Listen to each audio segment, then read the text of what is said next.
Yesu omulokozi yabagase mu maka amatukuvu olwaleero.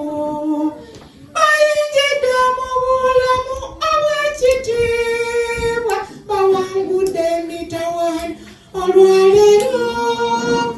Era ne bwekiri bakitya nga basazeewo kubeerera ddala wamu ababiri.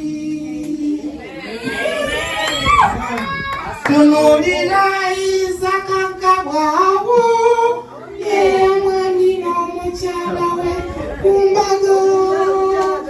Yesu omulokozi yabagase mu maka amatukuvu olwaleero.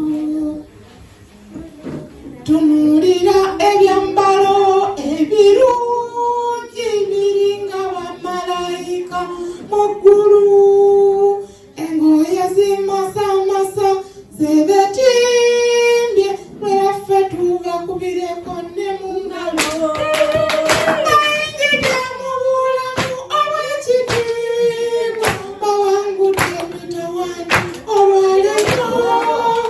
Era ne bwekiri bakitya nga basaze bakubeerera ddala wamu ababiri. Isaka ne Puloosi abawonye mwebase omulokozi olwaleero. Tunuulira omulungi w'oyo gwe wala